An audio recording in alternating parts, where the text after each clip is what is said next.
Good morning, students. Today I will start about the water. Water is a bundle liquid. जल एक अद्भुत द्रव्य है.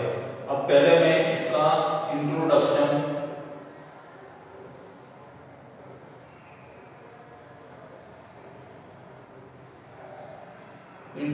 के बारे में बताऊंगा, यानी इसकी भूमिका क्या है जल. तो मैंने कही ना कि पहले अगर किसी चैप्टर को पढ़ना है तो उसका इंट्रोडक्शन यानी प्रस्तावना अर्थात भूमिका अगर पढ़ लो तो आने वाले प्रश्नों को उत्तर देने में सुविधा हो जाती है. यानी जो हमारी पृथ्वी के हिस्से हैं, 4 हिस्से हैं, अगर मान लो इन 3 हिस्सों पर यानी लगभग 75% जल पाया जाता है. इसलिए कहते हैं कि पृथ्वी की जो सरफेस होती है उस पर सबसे बड़े भाग पर यह उपस्थित होता है. यह दूसरा कारण यह है इसका, यह भूमिगत यानी अंडरग्राउंड वाटर भी होता है. ये अंडरग्राउंड भी होता है, पानी जमीन के नीचे पाया जाता है, जिसको हैंडपंप तथा हम उसके द्वारा ट्यूबवेल के द्वारा या वेल के द्वारा या हैंडपंप के द्वारा बाहर निकालते हैं. तो जल भूमिगत होता है और इस जल में स्वाद भी होता है. तीसरा यह है कि जलवाष्प यानी वाटर वेपर्स. अभी पिछले वीडियो में हमने पढ़ाया था कि वाटर वेपर्स कैसे वायुमंडल में जाती हैं. तो हम ये कह सकते हैं जलवाष्प के रूप में भी ये वायुमंडल में पाया जाता है. अगर हम पृथ्वी की सतह पर बात करें तो 2 जगह होता है, एक समुद्र में यानी सी में और महासागर यानी ओशियन में. महासागर में पानी जो होता है वो खारा होता है यानी साल्टी वाटर होता है. और साल्टी वाटर तुम जानते हो हम किसी काम में नहीं ले सकते हैं. हालांकि इसको शुद्ध करने की मशीनें आती हैं, उनके द्वारा उस खारे पानी को पोर्टेबल वाटर यानी पीने योग्य जल में बदला जा सकता है. अब बात करें और जल कहाँ पाया जाता है. ये प्योर वाटर जो होता है वो बर्फ यानी आइस के रूप में जो होता है वो दोनों ध्रुवों पर यानी 2 पोल है हमारी पृथ्वी के, साउथ पोल और नॉर्थ पोल. इनमें जो है किसके रूप में पाया जाता है, ध्रुवों पर बर्फ के रूप में ही पानी मिलता है. अभी तुम देख रहे हो सर्दी पड़ रही है तो बर्फों पहाड़ों पर जो है बर्फ से ढके हुए रहते हैं या बर्फ की बारिश होती है, वो बर्फ के टुकड़े गिरते हैं यानी स्नोफॉल होता है. क्या होता है, स्नोफॉल. इसके रूप में भी मतलब ये अंतोगत्वा तो ये जब गर्मी पड़ती है तो यही बर्फ जब मेल्ट हो जाती है, पिघल जाती है तो पानी के रूप में आ जाती है. तो हम ये कह सकते हैं शुद्ध जल जो होता है बर्फ के रूप में दोनों ध्रुवों पर अर्थात नॉर्थ पोल और साउथ पोल में पाया जाता है. इन दिनों में पहाड़ों पर जो है ये बर्फ से ढके हुए रहते हैं, वो भी पानी में कन्वर्ट होता है. अब ये जो भूमिगत जल होता है, अंडरग्राउंड जल जो होता है ये भी मतलब पीने योग्य होता है. इसके अलावा नदियों में पाया जाता है, झीलों में पाया जाता है. और ये जल का जो है वो कैसा रूप होता है, शुद्ध रूप होता है. यानी लेक्स में, रिवर्स में water is found in the river lakes. This water is pure, शुद्ध होता है. लेकिन हम अलग अलग स्थानों पर जल की मात्रा की जो हमें प्राप्ति होती है वो अलग अलग होती है. जैसे हम उत्तर प्रदेश या हिमाचल ये पंजाब की तरफ चले जाएं तो जल आसानी से प्राप्त हो जाता है. लेकिन राजस्थान में अगर आए तो जल की उपलब्धता उतनी नहीं होती जितनी कि पंजाब या उत्तर प्रदेश में जल की मात्रा प्राप्त आसानी से हो जाती है. गर्मी के दिनों में कमी हो जाती है इसकी. और गांव में हम देखते हैं कि इनके सप्लाई की कोई व्यवस्था है नहीं, क्योंकि वहां पर पाइपलाइन नहीं पड़ी हुई है या वाटर सोर्स से इनका कनेक्शन नहीं है. इसलिए गांवों में ये कहते हैं कि जल के वाटर सप्लाई की अरेंजमेंट नहीं है. वो मतलब आज भी तुम देखते होगे कि गांव में पानी जो है वो दूर दूर से लेकर के आते हैं. तो इस कारण से जल एक अद्भुत द्रव्य हुआ. यानी ये तो हमने एक तरह से प्राप्ति केवल बता दी कि जल के स्रोत, जल के क्या क्या सोर्स हैं, स्रोत हमने तीन बताई थी ना तुम्हें, एक तो एयर बताई थी, एक लैंड बताई थी, एक मिनरल्स बताए थे। तो मतलब मैंने पहले बताया था एयर के बारे में, आज वाटर के बारे में भी बात हो रही है। तो ये प्राप्ति स्थल है, यानी जल कहाँ हमें उपलब्ध होता है। तो इन्हीं कारणों के कारण क्या होता है, जल की इंपॉर्टेंस बढ़ जाती है। तो जल का उपयोग जो है हम कहाँ करते हैं, जितनी भी हमारी पहला इसका महत्व ये है या इंपॉर्टेंस ये है, importance of the water, importance of the water, यानी जल का क्या क्या महत्व है, इसका उपयोग ज्यादा होता है, इसलिए इसकी इंपॉर्टेंस है। तो पहली इंपॉर्टेंस मैंने बताई थी कि सभी कोशिकीय अभिक्रियाओं के लिए, यानी सेल एक्टिविटी जितनी भी होती हैं वो कैसे माध्यम में होती हैं, वो लिक्विड मीडियम में होती हैं। क्यों, जल में घुले पदार्थों का ही ट्रांसपोर्टेशन जल में घुले पदार्थों में होती है, या जल में घुले, हम कोई भी खाना खाते हैं तो वो जब जल में घुल जाता है तो हमारा शरीर छोटी कोशिकाओं का बना हुआ होता है, और ये जो घुला हुआ पदार्थ है या घुले हुए मिनरल्स हैं, विटामिन है, कार्बोहाइड्रेट्स हैं, वो एक सेल से दूसरी सेल में प्रवेश कर जाते हैं और शरीर के सभी भागों में पहुंच जाते हैं।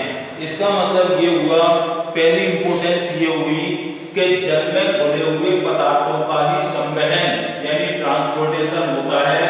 तो ये जितनी भी हमारी सेल एक्टिविटीज होती हैं या कोशिकीय अभिक्रियाएं होती हैं वो जलीय माध्यम में ही होती हैं, क्योंकि जितने सारे भोज्य पदार्थ होते हैं वो जल में ही घुले रहते हैं और वही ट्रांसपोर्टेशन करते हैं। जैसे शरीर के अगर एक भाग से दूसरे भाग में पदार्थों का जो ट्रांसपोर्टेशन होगा, जो मतलब हमारा खाया हुआ पदार्थ जो है एक स्थान से दूसरे स्थान पर, इसका मतलब ये हुआ एक कोशिका से दूसरे स्थान पर पहुंचेगा, तो वो पदार्थ जो है उनका ट्रांसपोर्टेशन जो है, उनका ये संवहन जो होगा वो सॉल्युबल स्टेट में होगा, यानी कि ट्रांसपोर्टेशन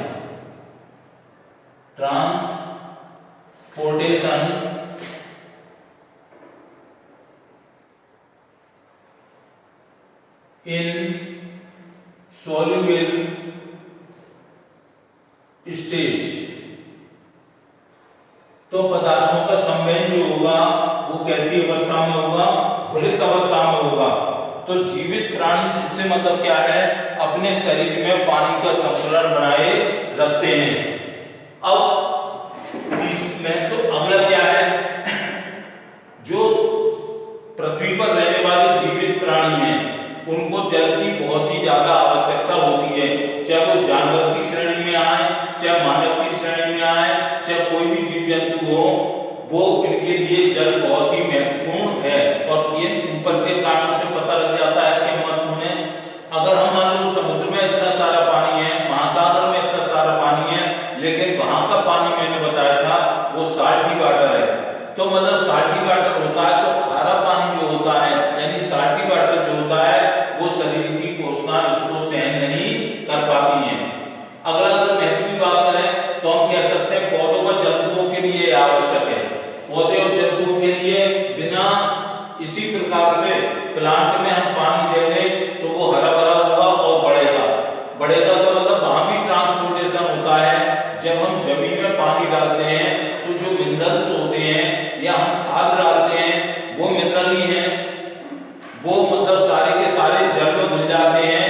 तब जड़ों के द्वारा अवशोषित होकर के वो तने के जाइलम से पत्तियों के जाइलम तक पहुंचते हैं और उससे मतलब क्या होता है, पत्तियां भोजन का निर्माण करती हैं, photosynthesis of the fruit by the leaves, क्योंकि ग्रीन पार्ट है इसलिए प्रकाश संश्लेषण की क्रिया के द्वारा जो भोजन होता है वो फोटोसिंथेसिस कहलाता है।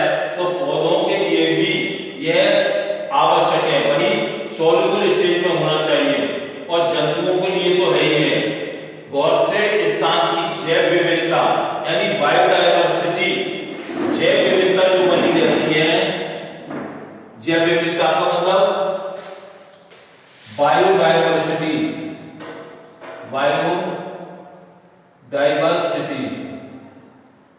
हम ऐसे अंदाज लगा लेते हैं उनके लिए जैव विविधता उत्पन्न होती है। मतलब एक स्थान पर एक साल में 5 mm रेन हो रही है, ये हो रही है, और एक स्थान पर जो रेन हो रही है वो 200 mm की हो रही है।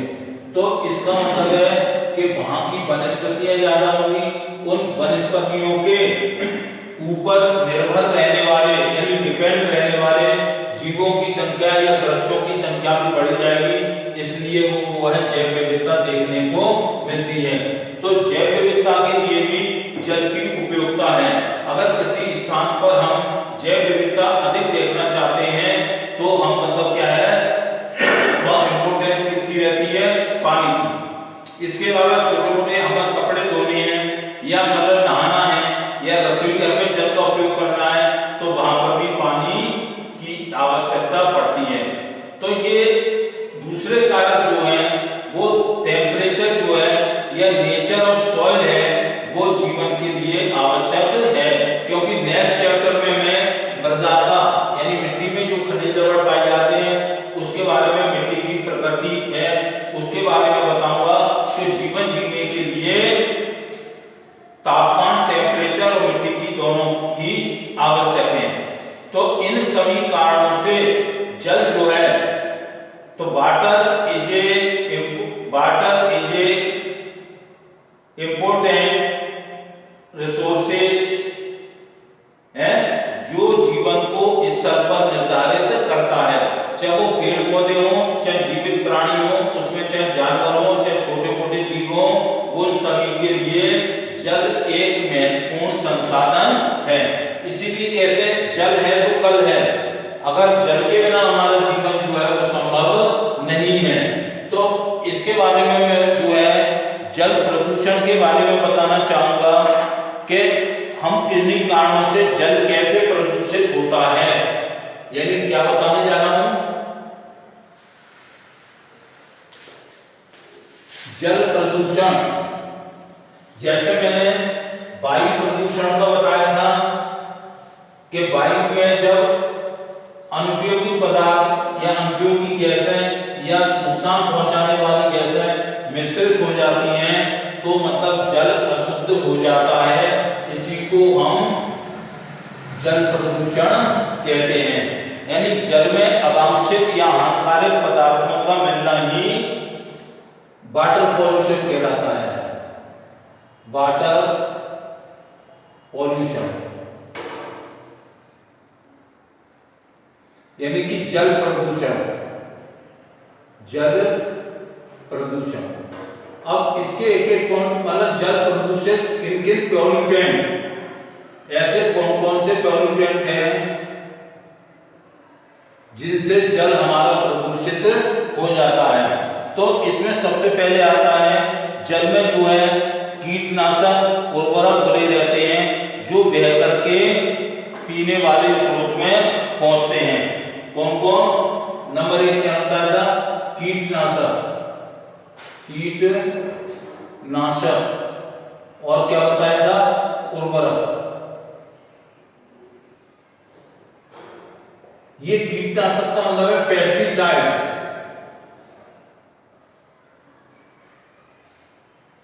और फर्टिलाइजर। ये दोनों जो है किसमें सोलुबल हो जाते हैं? पानी में। अगर ये दोनों पानी में सोलुबल हो गए, अब ये तो जहरीले हैं, पॉइजनस होती है, चाहे किसी भी प्रकार की खाद हो, हमने खेतों में फसल उग रही है, फसल के कीटों को मारने के लिए दवा का छिड़काव करते हैं तो वो पेस्टिसाइड्स या कीटनाशक कहलाते हैं। और ये जो है पानी में जब घुल जाते हैं तो मतलब अगर पानी खेतों में भर जाए और वो बह करके कहां पर पहुंच जाएगा? उस जल में जाकर के मिल जाएगा जो हमारे पीने के काम में आता है। तो इस कारण से भी जल प्रदूषित हो जाता है। जैसे ये हम कह सकते हैं इन द फील्ड यानी खेतों में, ये क्रिया कहाँ होती है? खेतों में। यानी जो हमने खेतों में पानी लगाया वो पानी बह करके जो है ये जब सोलुबल हो जाएगा इसमें पेस्टिसाइड वाटर में, तो ये बह करके कहाँ पहुंचेगा? पीने वाले स्रोतों में, पीने वाले स्रोतों में, यानी पीने वाले स्रोत है यानी जहां से हम जल प्राप्त करते हैं। सीधे सीधे बात है, ये घुल करके जो है जल में जाकर के मिक्स हो जाते हैं। दूसरा कारण क्या है जल प्रदूषण का? यानी जल जो प्रदूषित होता है वो हमारे शहर के और कहना चाहिए सिटीज में जो भी इंडस्ट्रीज पाई जाती हैं, उद्योगों का कचरा है, वो झीलों में जाकर के या नदियों में जाकर के मिल जाते हैं। शहर व नगर के नालों का जल, शहर व नगर के नालों का जल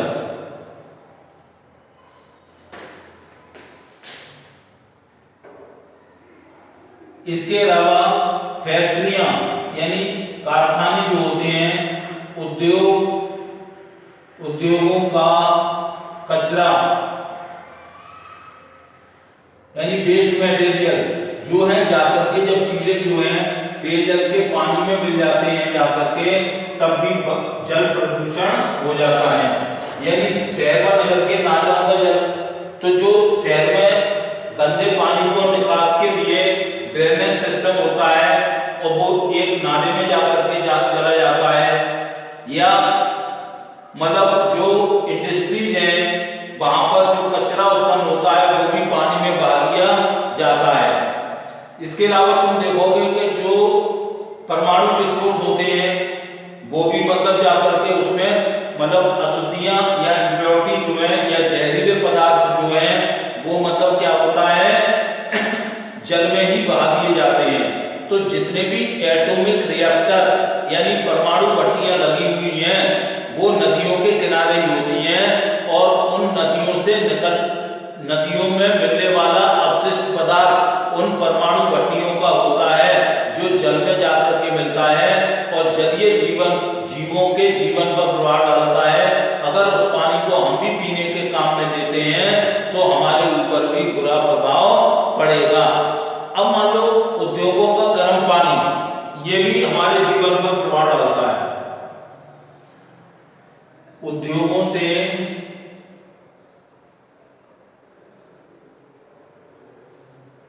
निकलने वाला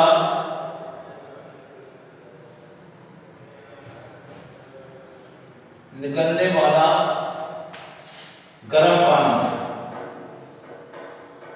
अब ये क्या काम करता है?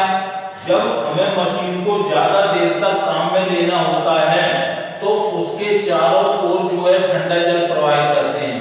यहाँ पर कोई मशीन लगी हुई है तो यहाँ पर हम जो है शीतल पानी यानी कूल वाटर, शीतल पानी को प्रवाहित कर देते हैं जिससे मशीन पानी तो गर्म हो जाता है, पानी क्या हो जाता है गर्म।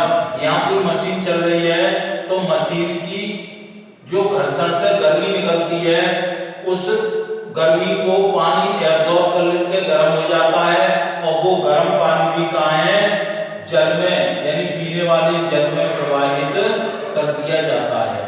तो वो पानी क्या हो जाएगा गर्म हो जाएगा।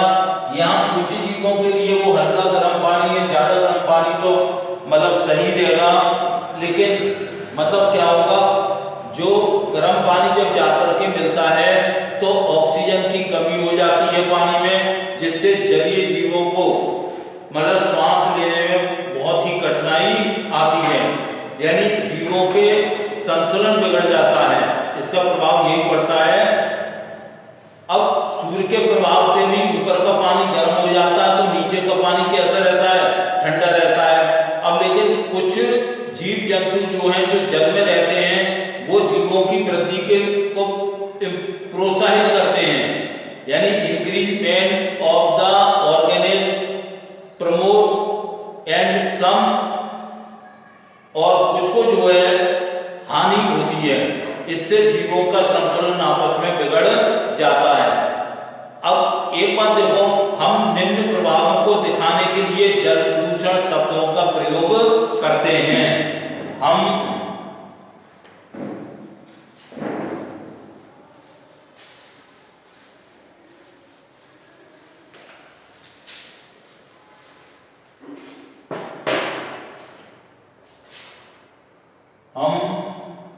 निम्न प्रभावों को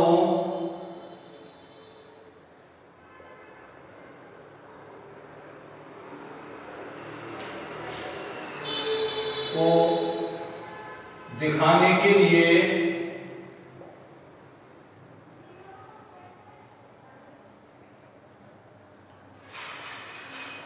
जल प्रदूषण शब्द का प्रयोग करते हैं। जल प्रदूषण शब्द का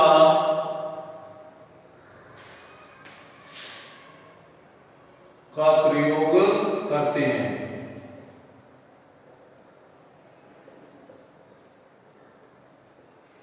अब ये we use the water pollution words. We use the water pollution words to show the under following effects. हम नीचे कुछ कारण दे रहे हैं, वहां भी जल प्रदूषण दिखाई देता है। जैसे मान लो पहला है जल में अनैच्छिक पदार्थ, अनैच्छिक पदार्थों का मिलना, अनवांटेड मटेरियल्स, अनैच्छिक पदार्थों का मिलना। जैसे कोई तालाब है, उस तालाब में हम कूड़ा करकट गंदगी वगैरह बहा देते हैं, तो ये अनवांटेड मटेरियल है। तो जल में जो है अनैच्छिक पदार्थों का मिलना, यानी अब पीछे से थोड़ा समझो, हमने खेतों में पेस्टिसाइड्स डाले, यानी कीटों को मारने वाली दवा या खाद का इस्तेमाल किया, या कोई भी पेपर इंडस्ट्रीज है यानी कागज उद्योग है, जैसे इसमें बताएं पीड़कनाशी पेस्टिसाइड्स,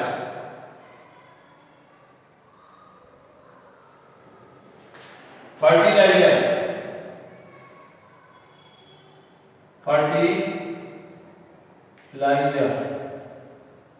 पेपर इंडस्ट्रीज,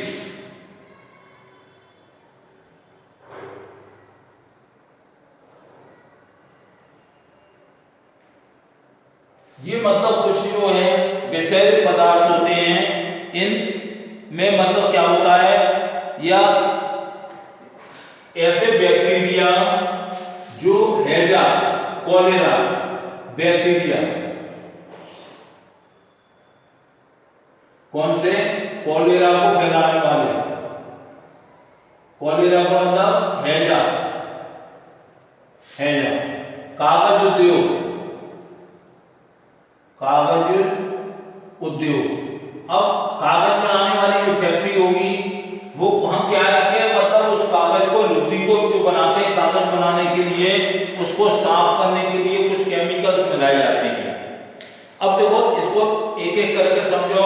जैसे कीड़ों को मारने की दवा हमने खेतों में फसल पर छिड़की, या उर्वरक का यूज किया, या कागज उद्योग से निकलने वाला गंदा पानी, या हैजा फैलाने वाले कुछ बैक्टीरिया होते हैं, वो मतलब क्या होता है कि मतलब जब पीने योग्य जल में आकर के मिल जाते हैं तो भी वायु प्रदूषण होता है। अब दूसरा कारण क्या है जल प्रदूषण का, इच्छित पदार्थों को जलाशयों से हटाना, इच्छित पदार्थों को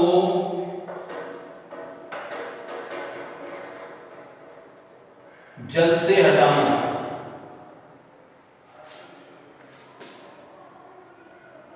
इसका मतलब क्या हुआ, कुछ न कुछ वनस्पति यानी पादप हरे होते हैं, इनको अगर हम जल में से हटाते हैं, बहुत से पौधे जो हैं वो भोजन बनाते समय क्या छोड़ते हैं, ऑक्सीजन छोड़ते हैं। तो उन पौधों को अगर हम हटा दें तो मतलब वहां पर रहने वाले जो भी जीव जंतु होंगे उनको ऑक्सीजन की कमी हो जाएगी। यानी इच्छित पदार्थों को हटाने का मतलब है O2 देने वाले प्लांट या पौधे समझ लो, छोटे छोटे प्लांट, इनको अगर मान लो हम उस जल में से हटा देते हैं सफाई के दौरान,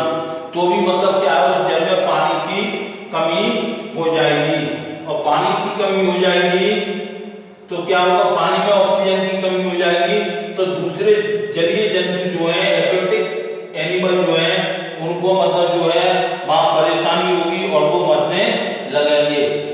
अगर ये हम चेंजेस टू द टेम्परेचर, तापमान में परिवर्तन,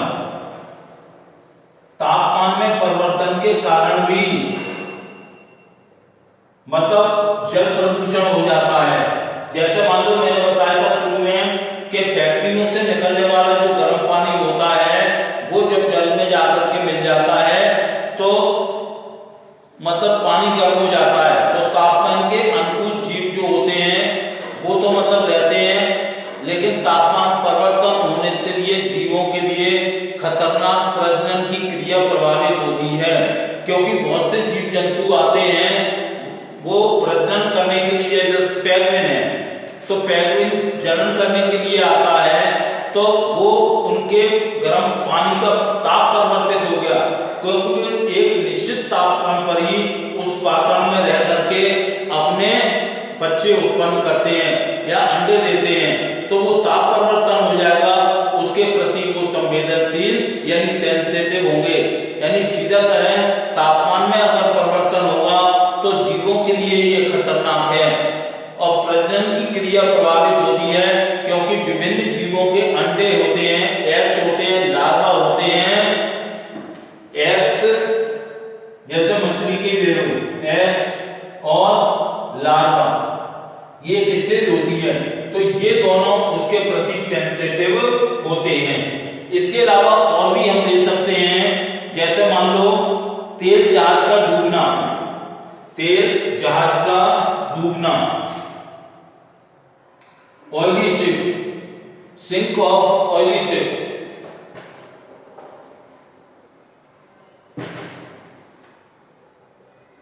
तेल जहाज का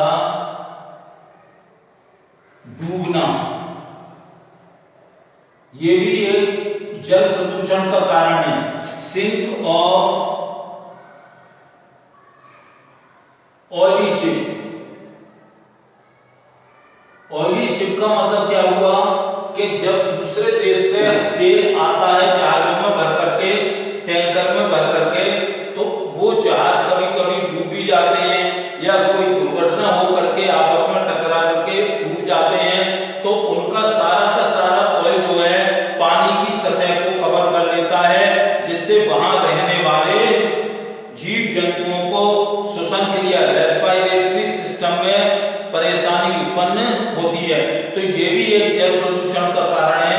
इसके अलावा वहां नहाने योग्य स्थान, तालाब है, नदी है, झील है, वहां पर जाकर के हम गंदे कपड़ों को धोएं और गंदे कपड़ों को धोने के पश्चात और गंदगी उसमें फैला दें तो भी ये जल प्रदूषण कहलाता है। तो हम ये जो इफेक्ट थे इनको हम शो करने के लिए भी जल प्रदूषण का ही कारण मानते हैं। तो इसके आधार पर हम जल प्रदूषण की जो परिभाषा देते हैं वो क्या होगा, जल प्रदूषण जो होगा वो क्या होगा कि when is mixed the unwanted material mixed into the water, जब अवांछित पदार्थ यानी गंदगी युक्त इन सभी पदार्थों का जल में मिलना, उपरोक्त सभी पदार्थों का जल में, अब जल कौन सा होगा, ये पीने योग्य जल में मिलना जल प्रदूषण कहलाता है।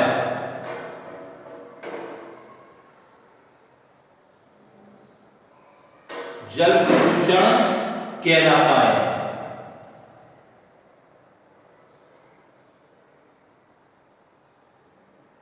यानी different type of pollutant is mixed into the potable water like as rivers, lakes and कोई भी स्रोत हो उसमें मिला दिए जाएंगे, तो ये हमारी परिभाषा आ जाएगी जल प्रदूषण की।